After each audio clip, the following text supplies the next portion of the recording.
Bonjour, ici Patrick Pierrat, éditeur d'Info Bref. Voici l'essentiel des nouvelles en ce vendredi 10 novembre. Au Proche-Orient, Israël accepterait de faire quotidiennement des pauses dans ses attaques. Selon la Maison-Blanche, le gouvernement israélien consent désormais à suspendre ses attaques chaque jour pendant 4 heures dans certaines zones du nord de la bande de Gaza. Les zones où s'effectueront ces pauses quotidiennes devraient être annoncées 3 heures à l'avance. Les pauses laisseraient aux Palestiniens la possibilité de se déplacer en sécurité. Elles permettraient également de livrer davantage d'aide humanitaire. Depuis déjà quelques jours, l'armée israélienne a laissé aux civils palestiniens un couloir d'évacuation pour leur permettre de fuir les combats.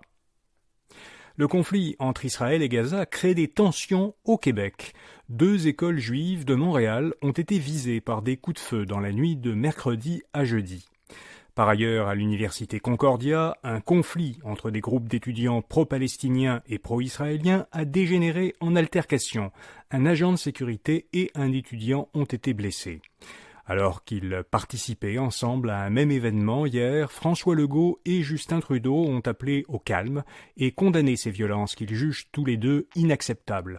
Legault a demandé aux forces policières d'être fermes face à ce qu'il a qualifié d'attaque haineuse. L'abandon du tramway de Québec a suscité de vives réactions. François Legault a expliqué sa décision hier d'abandonner le projet de tramway de Québec par l'augmentation des coûts de construction, le manque de soumissionnaires et les défis qu'aurait rencontrés la ville si elle avait géré elle-même le projet comme elle souhaitait le faire. Le ministre fédéral et député de Québec, Jean-Yves Duclos, affirme que le gouvernement Legault a saboté le projet et retarde encore davantage la modernisation du transport collectif à Québec. Ce sont ses propos. Les partis d'opposition québécois se demandent de leur côté comment le gouvernement peut douter d'un projet aussi avancé. La ville de Québec y aurait déjà engagé plus de 500 millions de dollars selon son maire Bruno Marchand.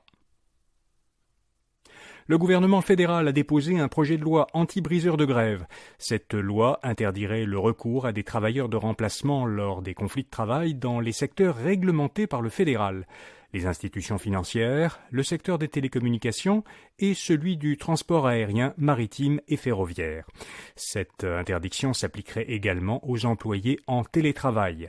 Le projet prévoit des amendes pouvant aller jusqu'à 100 000 $ par jour en cas de violation de l'interdiction. Le dépôt d'un projet de loi sur le sujet était un engagement du Parti libéral envers le NPD, dans le cadre de l'entente qui lie les deux partis. Bernard Lemaire, pionnier du Québec Inc., s'est éteint à 87 ans. Il avait cofondé dans les années 1960 la papetière québécoise Cascade, qu'il a dirigée pendant 30 ans. L'entreprise emploie aujourd'hui plus de 10 000 employés et sa capitalisation boursière est d'environ 1,2 milliard de dollars. L'inflation continue de malmener Canadian Tire. La chaîne de détail a licencié 3% de sa main-d'œuvre et a l'intention d'éliminer la majorité de ses postes actuellement vacants, qui sont équivalents à un autre 3% de tous les postes de l'entreprise. Le détaillant prévoit aussi de réduire les investissements qu'il avait prévus. Le PDG de Canadian Tire a dit lors d'un appel pour commenter les derniers résultats financiers que les clients de l'entreprise dépensent globalement moins et que cette tendance risque de se poursuivre pour les biens non essentiels. Le site québécois de rencontre Réseau Contact disparaîtra à la fin du mois. Le site explique sa fermeture par diverses circonstances indépendantes de sa volonté. Son propriétaire, l'entreprise MDF Commerce de Longueuil, explique que les rendements de Réseau Contact ne sont pas décevants, mais qu'elle aurait dû investir pour adapter le site aux nouvelles lois canadiennes sur la protection de la vie privée. Réseau Contact existe depuis 1996. Cinéplex a enregistré des revenus records au dernier trimestre. La chaîne de cinéma ontarienne a réalisé un chiffre d'affaires de presque 500 millions de dollars, le meilleur box-office de son histoire pour un troisième trimestre. L'entreprise explique ce succès par les revenus records générés par les films Barbie, Oppenheimer et Mission Impossible Bilan Mortel. Elle s'attend à un achalandage important dans les prochains mois grâce aux sorties de plusieurs films attendus, dont Ferrari, Napoléon et Wonka. Et puis les acteurs et les studios américains sont parvenus à un accord. Leur entente de principe met fin à une grève de presque 4 mois qui a paralysé toutes les productions de films et de séries aux États-Unis. Elle doit encore être approuvée, cette entente, par les membres du syndicat qui représentent les acteurs, chanteurs, danseurs et cascadeurs.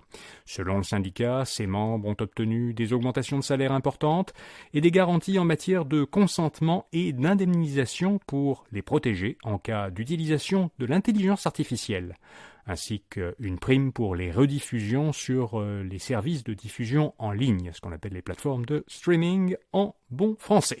Voilà, vous savez l'essentiel.